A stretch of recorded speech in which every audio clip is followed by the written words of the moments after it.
চাঁপাইনবাবগঞ্জের গোমস্তাপুর উপজেলার সাঁওতালপল্লী রাঙামাটিয়া গ্রাম জুড়ে সারি সারি মাটির ঘর, বরেন্দ্রের লাল মাটি আর বেলে মাটি দিয়ে উৎসব পার্বণে ঘরদোর লেপে পুছে আলপনায় সাজিয়ে তোলায় এখানকার পুরনো রীতি, যা প্রজন্ম থেকে প্রজন্মে চলে আসা এক নীরব ঐতিহ্য। কোনো প্রতিষ্ঠান নয়, নেই কোনো বড় অর্থায়ন, শুধু একটি জাতির সংস্কৃতিকে বাঁচিয়ে রাখার দৃঢ় প্রত্যয়ে নিজ উদ্যোগে গ্রামকে আলপনা ও দেয়ালচিত্রে রাঙিয়ে তুলেছেন রোহনপুরের প্রত্ননিদর্শন সংগ্রাহক, বরেন্দ্র বিশ্ববিদ্যালয়ের শিক্ষার্থী ও ইতিহাসপ্রেমী মাহির ইয়াসির। তার সাথে ছিলেন রাজশাহী বিশ্ববিদ্যালয়ের চারুকলা বিভাগের ৬ শিক্ষার্থী। আলপনার প্রচলিত ধারা ভেঙে রঙের ভাষায় নতুন করে লেখা হয়েছে সাঁওতালদের ইতিহাস, ঐতিহ্য। এ গ্রামে ঢুকলেই চোখে পড়ে দেয়ালে দেয়ালে আঁকা আলপনা, কোথাও শিকার জীবনের গল্প, কোথাও নাচ গান আর বাদ্যযন্ত্রে মুখর সাঁওতাল তরুণরা, আবার কোথাও আঁকা হয়েছে সাঁওতাল মানুষের মুখ। আর এভাবেই ফুটে উঠেছে সাঁওতাল আদিবাসীদের সংগ্রাম, আনন্দ ও আত্মপরিচয়ের প্রতিচ্ছবি।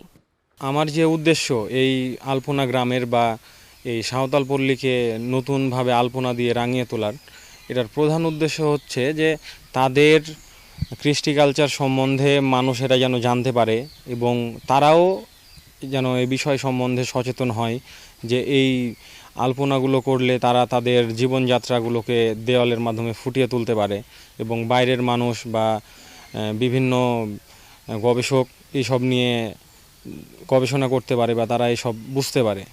দেয়াল জুড়ে এই আলপনা আর দেয়ালচিত্র এখন আর শুধু রং নকশা নয়, এগুলো হয়ে উঠেছে সাঁওতাল আদিবাসীদের পরিচয়ের আয়না।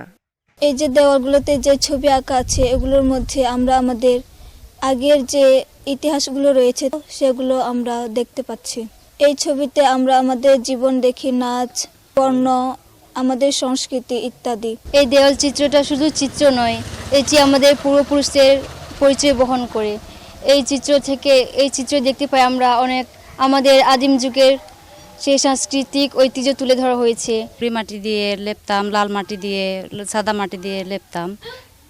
এভাবে বড় দিয়ে মানে রং দিয়ে আঁকা আমরা কোনোদিনও আঁকেনি, মানে লেপেনি। বিভিন্ন জায়গা থেকে মানুষজন আসছে, দেখছেন, ছবি তুলছেন, কেউ আবার ভিডিও করছেন। হ্যাঁ, আমাদের খুব ভালো লাগছে। মাহির ইয়াসিরের একটি রহনপুরের সংগ্রহশালা আছে, সে দীর্ঘদিন ধরেই চেষ্টা করতেছে রহনপুরের ইতিহাস তুলে ধরার জন্য। সে অনেকটাই পেরেছে। আমরা এর আগেও গণমাধ্যমে দেখছি যে কিভাবে সে তার সংগ্রহের মাধ্যমে আমাদের রহনপুরের পুরনো বাণিজ্য কেন্দ্র এগুলো তুলে ধরেছে। আলপনার পাশাপাশি সাঁওতালদের ব্যবহার্য জিনিসপত্র, ইতিহাস ও সংস্কৃতি সংরক্ষণে সাঁওতাল স্মৃতি সংগ্রহশালা গড়ে তোলার পরিকল্পনার কথাও জানান উদ্যোক্তা মাহির ইয়াসির।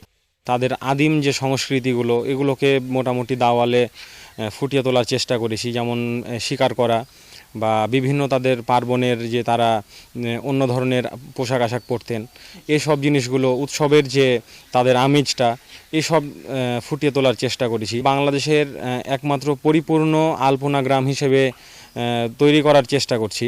সেটার অনেক অংশেই আমি সফলতা পেয়েছি। কিছু কাজ বাকি আছে, সেই কাজগুলো আমরা ধীরে ধীরে করে ফেলব। স্থানীয় পর্যায়ে এমন সৃজনশীল উদ্যোগ শুধু শিল্প নয়, এটি ভবিষ্যৎ প্রজন্মের জন্য ইতিহাস জানার এক বিকল্প পাঠশালা। আমাদের এখানে যে একজন তরুণ বিশেষ করে আদিবাসীদের যে বিভিন্ন সংস্কৃতিটা ধরে রাখার জন্য আলপনা গ্রাম নামে বা আলপনার যে দেওয়াল চিত্রগুলো আঁকছেন, নিঃসন্দেহে সেটা খুবই ভালো একটা উদ্যোগ। প্রশাসনের পক্ষ থেকে আমরা সর্বোচ্চ সহযোগিতা করব যেন এই ঐতিহ্যটাকে ধরে রাখতে পারে এবং এটা সামগ্রিক পর্যটন স্পটে পরিণত হয়। এই গল্প শুধু একটি গ্রামের নয়, এই গল্প সাঁওতাল জনগোষ্ঠীর শিকড় আঁকড়ে ধরে টিকে থাকার গল্প, যেখানে দেয়াল কথা বলে আর রঙে রঙে বেঁচে থাকে একটি জাতির ইতিহাস।